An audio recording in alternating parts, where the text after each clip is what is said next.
आराम से।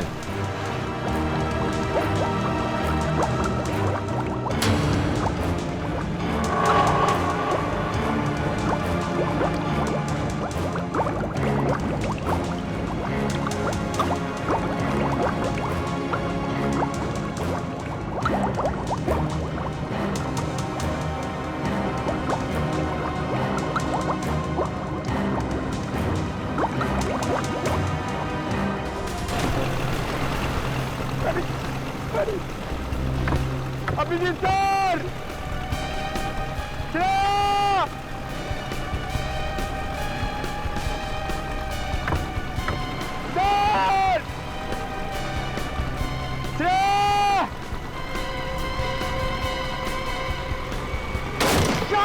निखिल! शार्क! बचाओ! बचाओ! शार्क! शार्क! चुप करो, शार्क हमारी तरफ नहीं आ रही है, दूसरी तरफ जा रही है। अरे निखिल, अभिजीत सर नीचे! सर! अरे चुप करो, दूसरी तरफ जा रही है वो।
ये आदमी तो जी से नहीं है।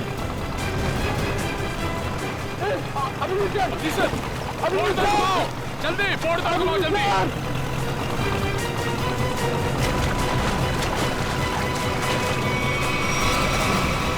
जल्दी जल्दी उस तरफ लो, जल्दी तरफ लो sir. Aman, Kavya, come on.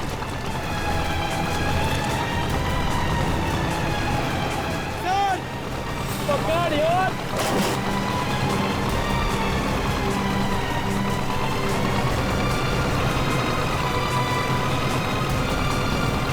जल्दी करो जल्दी।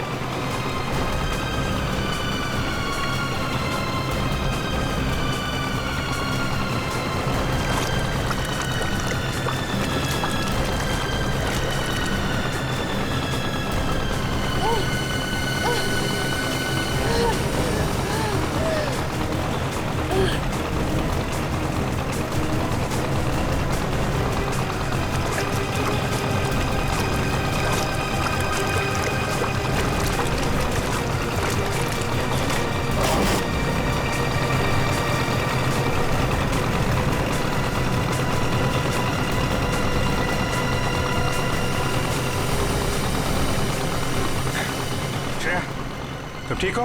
हाँ सर, मैं ठीक हूँ। श्रेया तुम ठीक हो? सर सर संभाल के।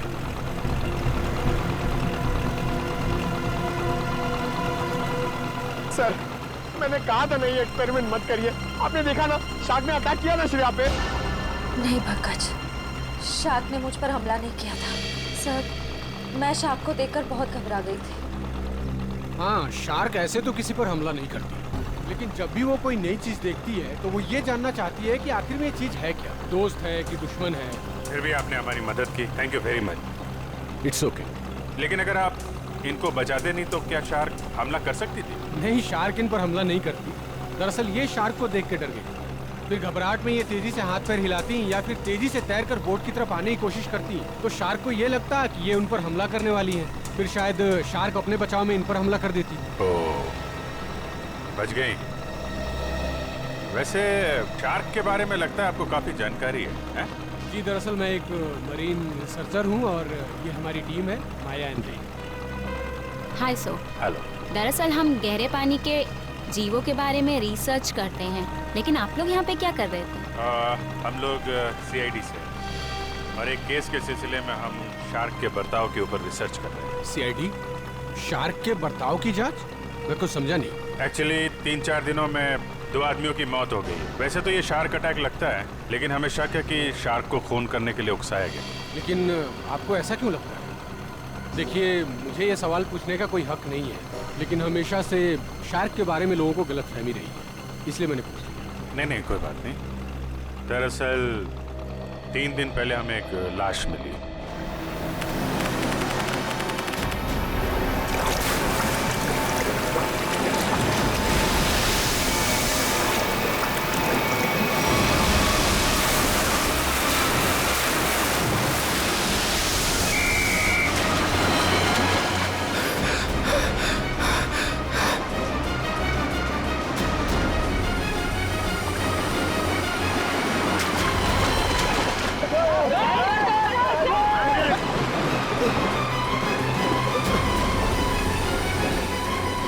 जतिन, वो मछुआरे डूब रहे, मैं जाके उन्हें बचाता हूँ। तुम आओ साथ में। नहीं रोहित, तुम्हारे घुटने में चोट लगी, मैं जाता हूँ।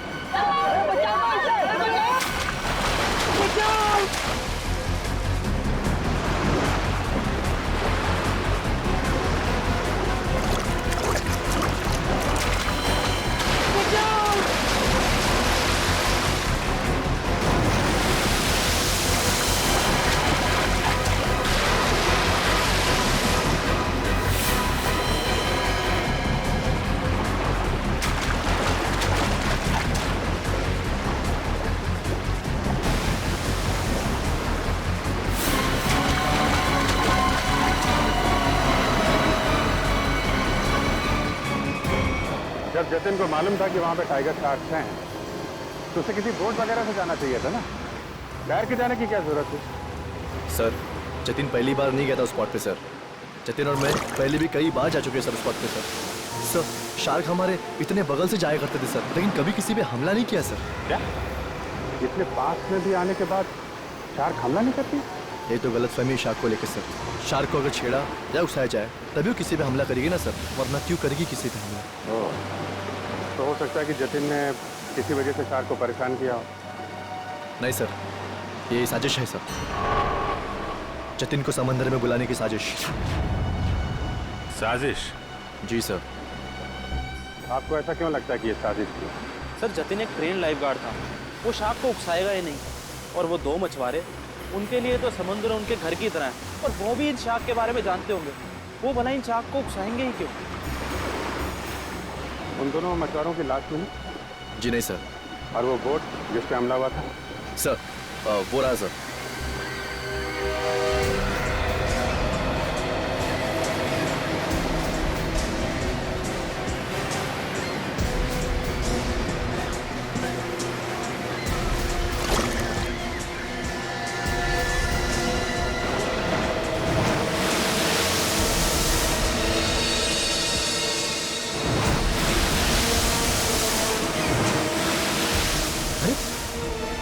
ये तो वो लाइफ गार्ड जैसे कपड़े।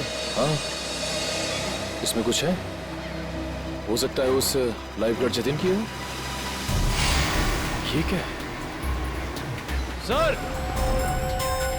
हाँ? सर, ये जतिन की शॉर्ट्स का कपड़ा मिला है। उसकी जेब में से ये चीज मिली है।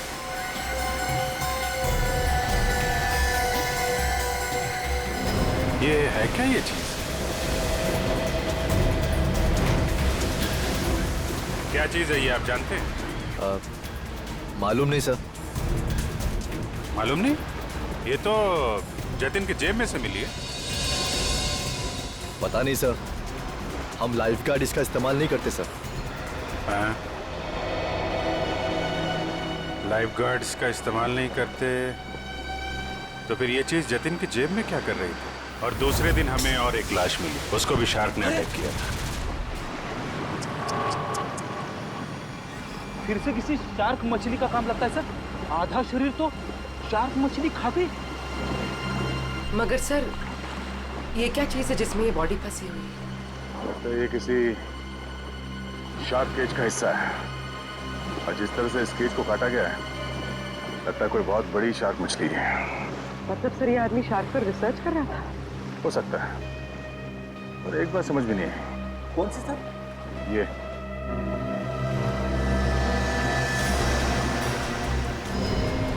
ताला अक्सर ऐसे पिंजरे में इस तरह का ताला नहीं होता। ऑटोमेटिक मैकेनिज्म होता है जिससे पिंजरे के अंदर जो आदमी है वो आसानी से अंदर आ जा सके। मतलब सर, ये एक्सीडेंट नहीं है? हाँ पूर्वी, लगता है ये एक मर्डर है।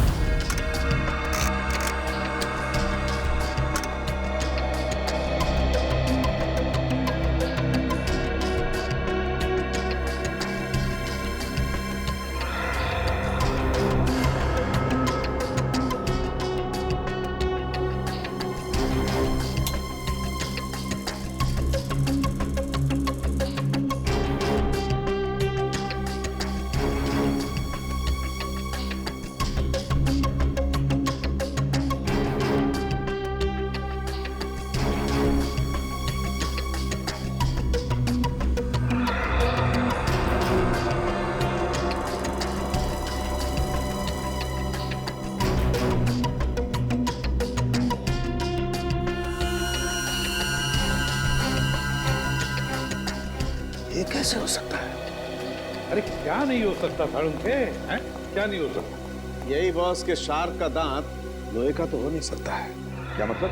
मतलब ये, इस आदमी के घाव में मुझे ये मिला है। यार साळुंखे, ये तो किसी चाकू का टुकड़ा लगता है।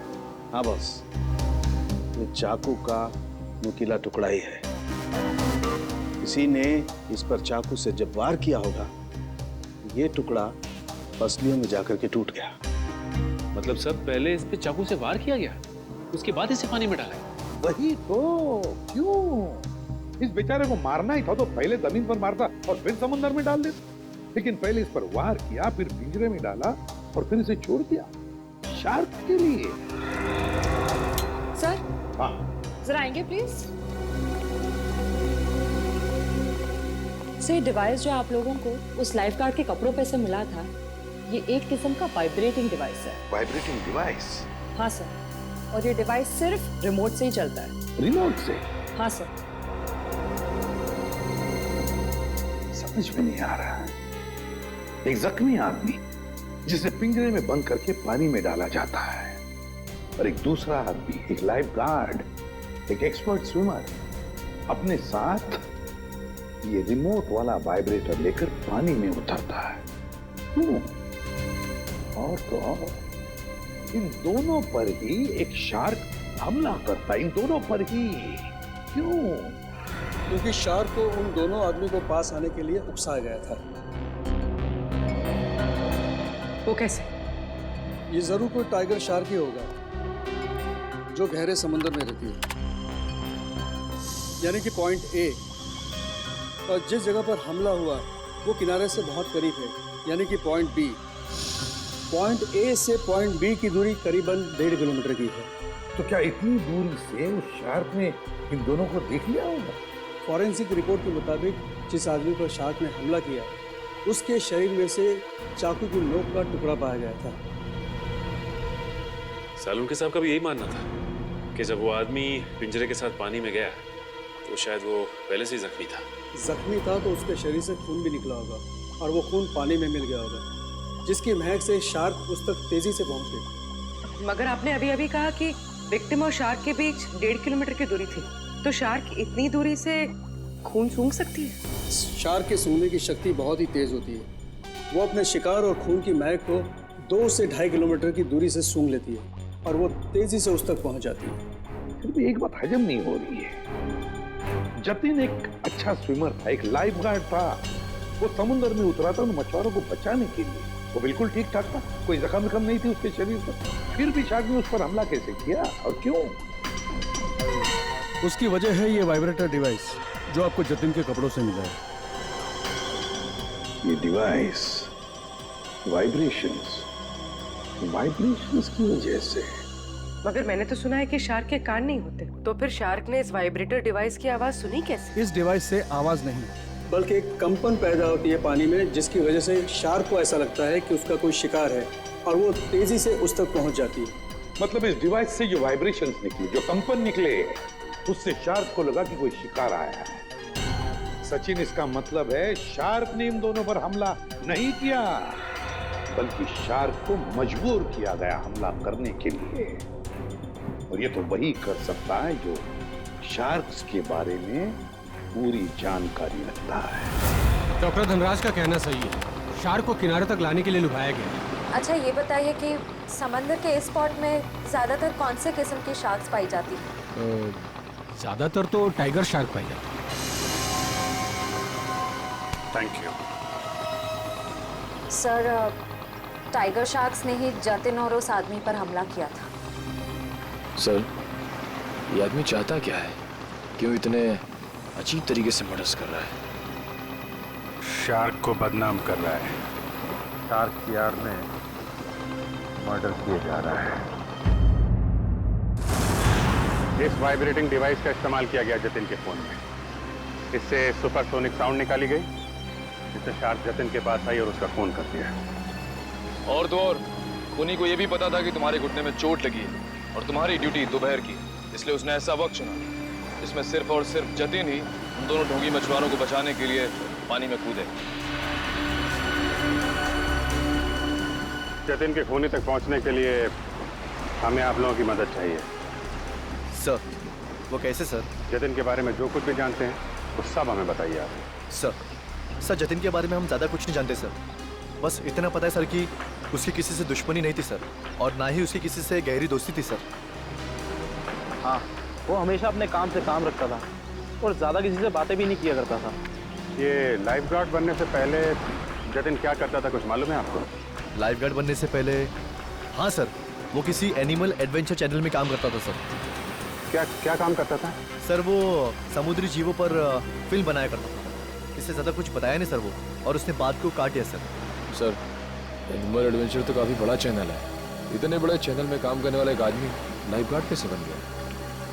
इसका जवाब तो एनिमल एडवेंचर चैनल में जाके ही पता चलेगा। तब तक वो ढोंगी मछुआरों ने जो बोट किराए पे ली थी ना, उसके मालिक से मिलते। ये सारे बोट मेरे हैं सर। और ये भी बोट मेरा है। भाड़े पे गई पर अभी तक वापस नहीं आई। और अब वापस आएगी भी नहीं। क्या मतलब सर? जिन 2 मछुआरों को तुमने बोट भाड़े पे दी थी वो दोनों लापता हैं। मछुआरे? वो मछुआरे नहीं थे सर, वो तो आम आदमी थे। आम आदमी? लेकिन आम आदमी को तुम्हारी बोट से क्या मतलब? उन्होंने कहा समंदर की सैर करनी है और मैंने उनको बोट भाड़े पे दे दी। 6,500 रुपए दिए और बस हो गया। अच्छा, फिर तुमने नाम भी नहीं पूछा होगा उनका? हाँ पूछा ना सर उनसे। वो बोले नाम से क्या लेना है, ये तुम पैसे लो और अपना काम करो।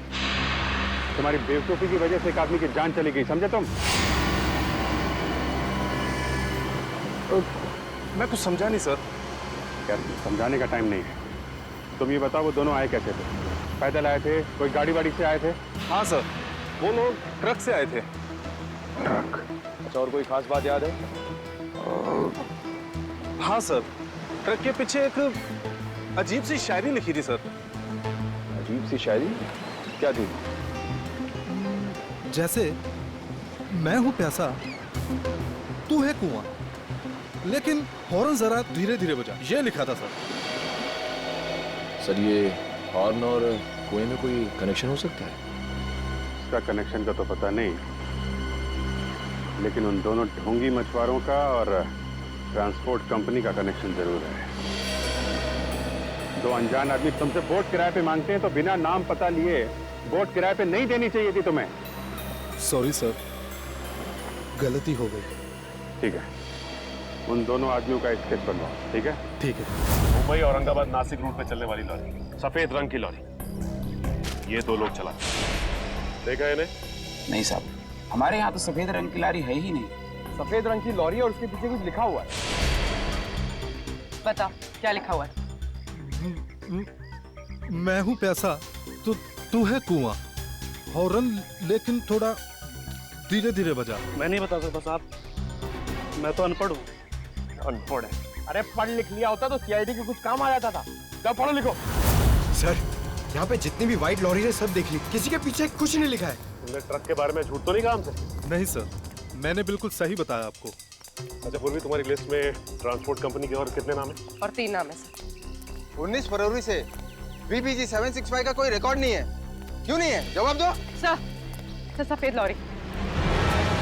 तो ये लॉरी लग तो यही रही है सर। पीछे देखते हैं कुछ लिखा है कि नहीं।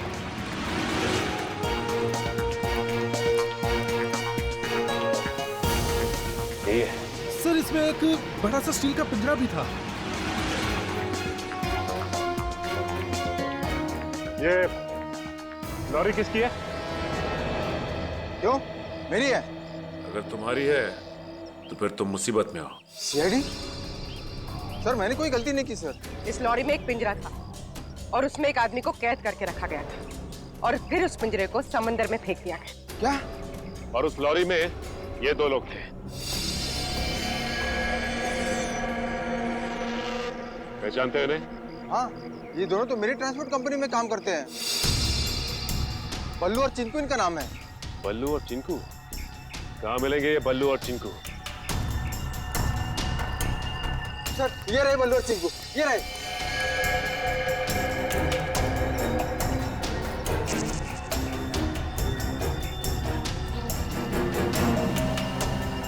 चिंकू भाग!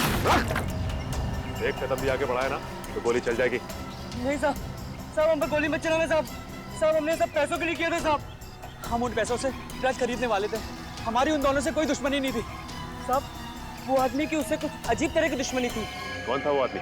सर वो एनिमल एडवेंचर चैनल में काम करता है। सर ये तो वही चैनल है जिसके लिए लाइफ गार्ड जतिन काम करता था। जतिन? Shark attack. शार्क मछली ने जतिन को मार डाला। हाँ हाँ, शार्क मछली ने जतिन को खा डाला। जतिन आप क्या काम करता था एनिमल एडवेंचर चैनल में? इतनी अच्छी नौकरी छोड़कर उसने लाइफ गार्ड की नौकरी क्यों पकड़ ली? ऐसा क्या हुआ? सर हमें कुछ नहीं पता।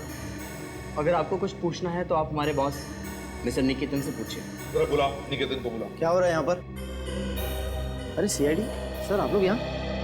जी हाँ, आप मिस्टर निकेतन ही है ना? जी हाँ, मैं हूँ इस चैनल का हेड मिस्टर निकेतन। बोलिए क्या बात है? अच्छा ये बताइए कि मिस्टर जतिन आपके यहाँ काम करते थे ना? हाँ, जतिन हमारे समुद्री जीव पर डॉक्यूमेंट्री बनाता था। बोलिए क्या बात है? खून हो गया उसका। खून? हाँ, शार्क का इस्तेमाल किया गया जतिन को मारने के लिए। सर लेकिन ऐसा कैसे हो सकता है? यही पता लगाने के लिए हम यहाँ पर आए हैं। 2012 में जतिन ने यहाँ की नौकरी क्यों छोड़ी? ऐसा क्या हुआ यहाँ पर जो लाइफ गार्ड बन गया? अमित, जरा कंप्यूटर में से 89X फाइल खोलना। सर 2012 में जतिन हमारे यहाँ पे वाटर लाइफ डिपार्टमेंट में प्रोग्रामिंग हेड था और उसके टीम में 3 लोग थे, प्राची, दिया और सिड। फिर क्या हुआ? सर मैंने शार्क पर डॉक्यूमेंट्री फिल्म बनाने के लिए उन चारों को ऑस्ट्रेलिया भेजा था, लेकिन वहाँ पर शार्क पोचिंग यानी कि शार्क मछली के गैरकानूनी शिकार में वो लोग फंस गए। सर एग्जैक्टली मुझे नहीं पता, लेकिन दिया और प्राची वहाँ से इंडिया नहीं लौटी और सिड और जतिन ने भी मुझे इसके बारे में कुछ नहीं बताया। और इसलिए तुमने उन्हें नौकरी से निकाल दिया? सर मैं क्या करता, मेरे चैनल का नाम खराब हो रहा था और कोई रास्ता नहीं था मेरे पास। इस सब के पीछे वही है सचिन, ऑस्ट्रेलिया का शार्क पोचिंग। सर जो पिंजरे में हमें लाश मिली थी वो जतिन की तो थी नहीं। कहीं ऐसा तो नहीं कि वो लाश जतिन के साथ ही सिड की हो सकती है, हो सकती है वो सिड की लाश। सर फाइल ओपन हो गई। आइए सर। सर देखिए, ये है जतिन और ये दिया और ये है सर प्राची। पंकज, दोनों को लेकर आओ। सर, जतिन और सिड का तो खून हो चुका है, अब बचे प्राची और दिया। कहीं प्राची और दिया को भी। पूर्वी, काम करो, दिया और प्राची इन दोनों की पूरी इंफॉर्मेशन निकालो। सर।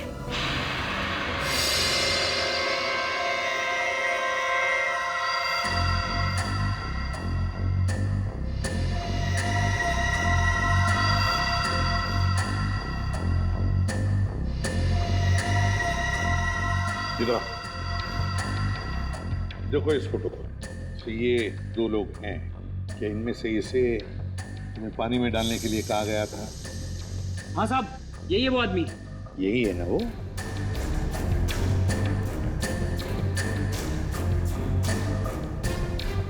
अच्छा बताओ, किसने कहा था तुम्हें इसे पानी में डालने के लिए? सर, इसी ने बोला था। मैं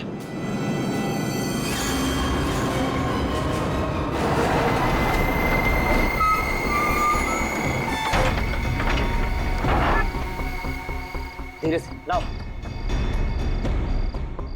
बस जल्दी हो गया, अभी निकालो इसे। चिंकू सर पकड़।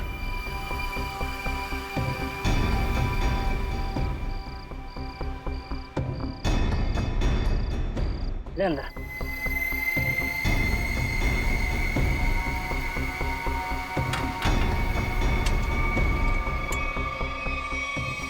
चले से वो तैयार है।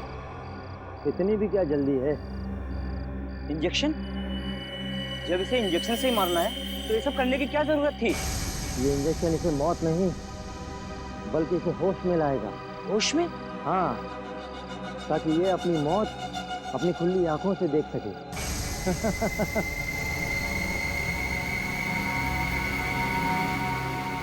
अब देखो।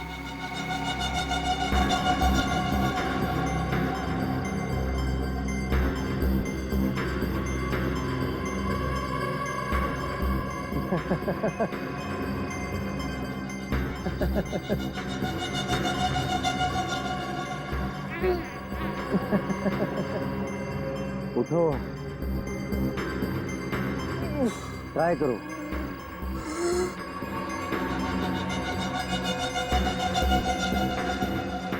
अरे तुम लोग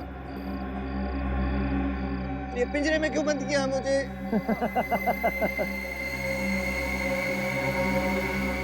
तू? हाँ मैं।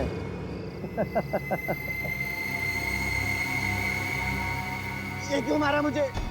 क्यों मारा? जब ये पिंजरा समुद्र में जाएगा और तुम्हारे इस खून की महक से शार्क मछलियां जब तुम्हारी तरफ बढ़ेंगी ना, तब तुम्हें पता चलेगा मैंने तुम्हें क्यों मारा। मत करो ऐसा, ये छोड़ दो मुझे।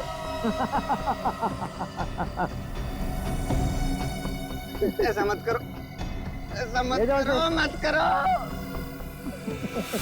नहीं, नहीं छोड़ दो। नहीं।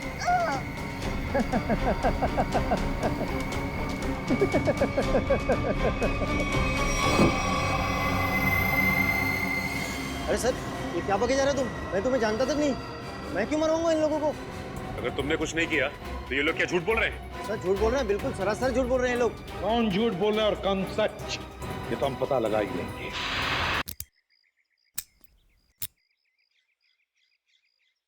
सर, सर प्लीज एक बार मौका दीजिए ना सर, दया सर की स्टाइल में दरवाजा तोड़ने का। हाँ, मैं एसीपी साहब से बात करता हूँ।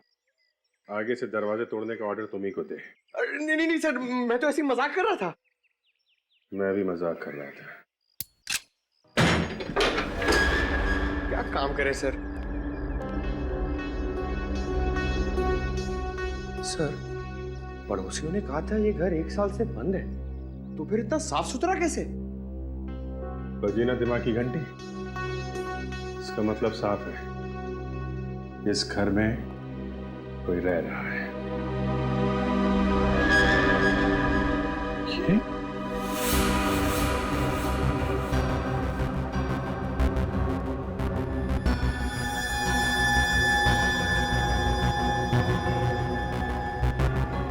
ये प्राची का पति है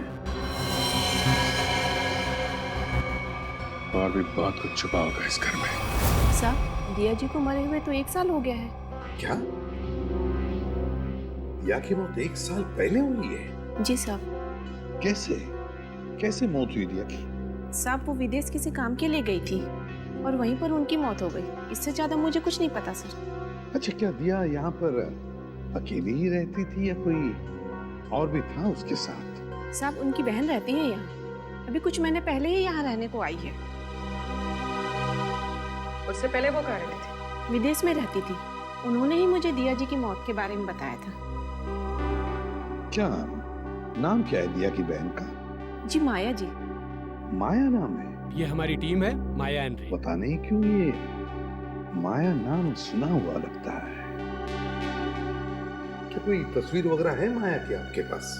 जी साहब, 1 मिनट लेकर आती हूँ।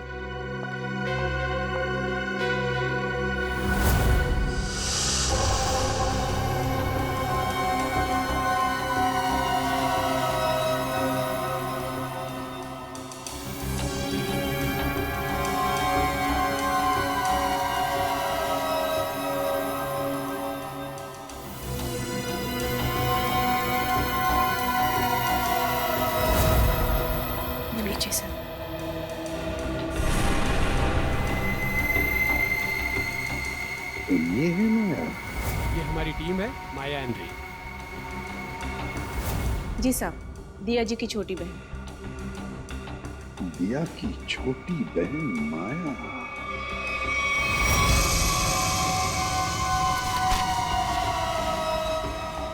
जिस सुराग का इंतजार था वो आखिर मिल ही गया।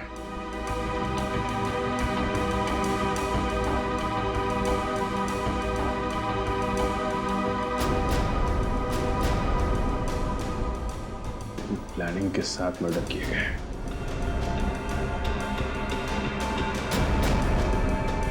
खूनी इरादे इसके थे सर, और बदनाम बेचारी शार्क मछली को कर दिया। ये कौन है? ये? सर, क्या अगला खून इसका होने वाला है? हो सकता है। सर, मैं अभी आपको ही फोन करने वाला था। ये शार्क मछली का खेल कौन खेलता है उसका पता चल गया है सर।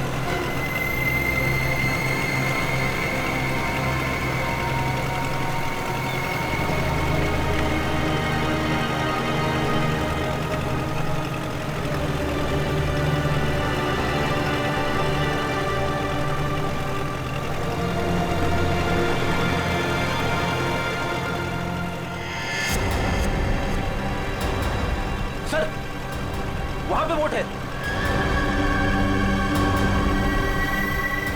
चलो बोट के पास ले लो, जल्दी चलो। रे एंड माया, पिछली बार हम 90 फीट तक गए थे और इस बार भी उससे ज्यादा डीप नहीं जाना। हमें सिर्फ टाइगर शार्क की फुटेज निकालनी और साथ में ये भी ध्यान रखना है कि हमें ये पता लगाना जरूरी है कि दोपहर के वक्त ये टाइगर शार्क पानी के किस लेवल तक रहती है।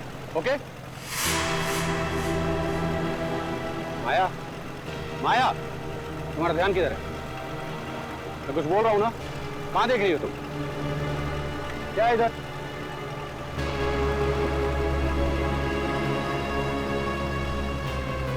बोट तो हमारी तरफ आ रही है।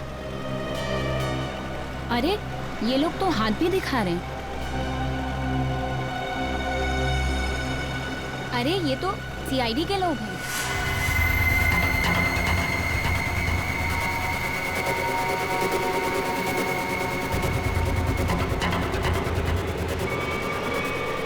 अमन, अमन क्या कर रहे हो?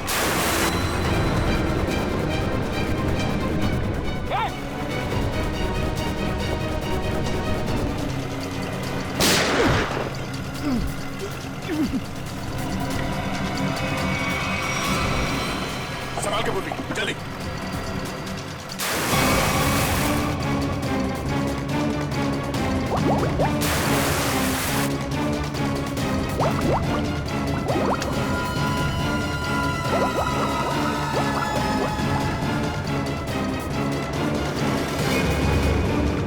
जल्दी बोट के पास ले लो।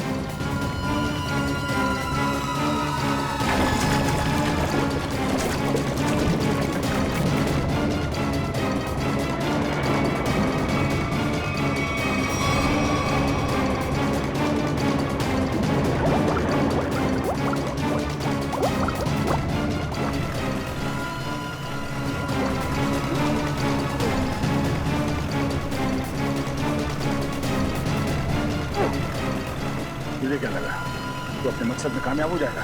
हमारे मुद्दे में नहीं।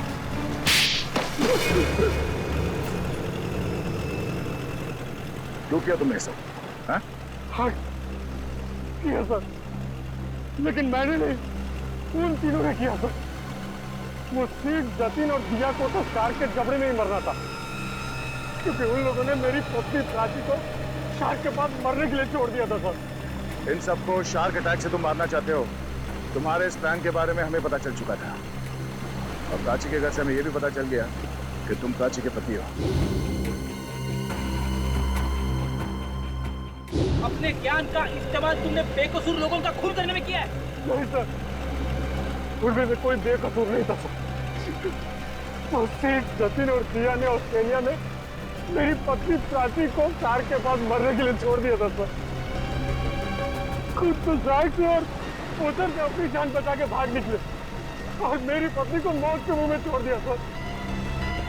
और मेरी पत्नी के मरने की खबर इन लोगों ने इंडिया में रिपोर्ट तक नहीं की। और सच बात तो ये है सर कि उस दिया की जान बचाने के लिए मेरी पत्नी ने अपना बलिदान दिया था सर, लेकिन बाद में दिया को भी मेलबोर्न में अपनी जान गंवानी पड़ी। लेकिन फिर भी मेरे दिल को सुकून नहीं था सर, क्योंकि वो सिड और जतिन अभी जिंदा बचे थे। माया ने तुम्हारा क्या बिगाड़ा? इसे क्यों मारना चाहते थे? क्योंकि माया उस दिया की बहन है, और मैं उस दिया को अपने हाथों से मार नहीं पाया था। इस बात का मेरे दिल में मलाल था। और जब इस माया ने मेरी टीम को ज्वाइन किया, तब मैंने सोचा कि इसको मार के मेरे कलेजी को ठंडा कर लेगी। अमल ने मुझे धोखे में रखा। उसने मुझसे कहा कि मेरी बहन की जान सिड और जतिन की वजह से गई है, और इसीलिए उसे जब सीआईडी तहकीकात करने आई तो मैंने उनसे भी कुछ नहीं कहा सिड और जतिन के बारे में। इसका मतलब है तुम्हें मालूम था कि अमल ने सिड और जतिन को शार्क अटैक से मारा है? हाँ, मुझे मालूम था, और इस काम के लिए चिंकू और बल्लू को मैं ही ढूंढ कर लाई थी। इस सब में तुमने अमल का साथ दिया, इसकी सजा तुम्हें जरूर मिलेगी। लेकिन वो एनिमल एडवेंचर चैनल का हेड निकेतन, उसे क्यों फंसाया तुमने? क्योंकि बलि का बकरा किसी को तो बनना ही था सर। दूसरा चिंकू और बल्लू से निकेतन का मुखौटा पहन के मैं मिला था सर।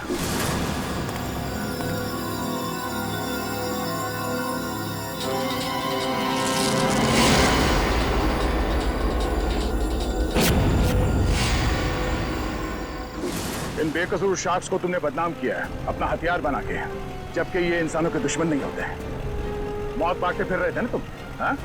अब तुम तैयार हो जाओ फांसी पर लटकने के लिए।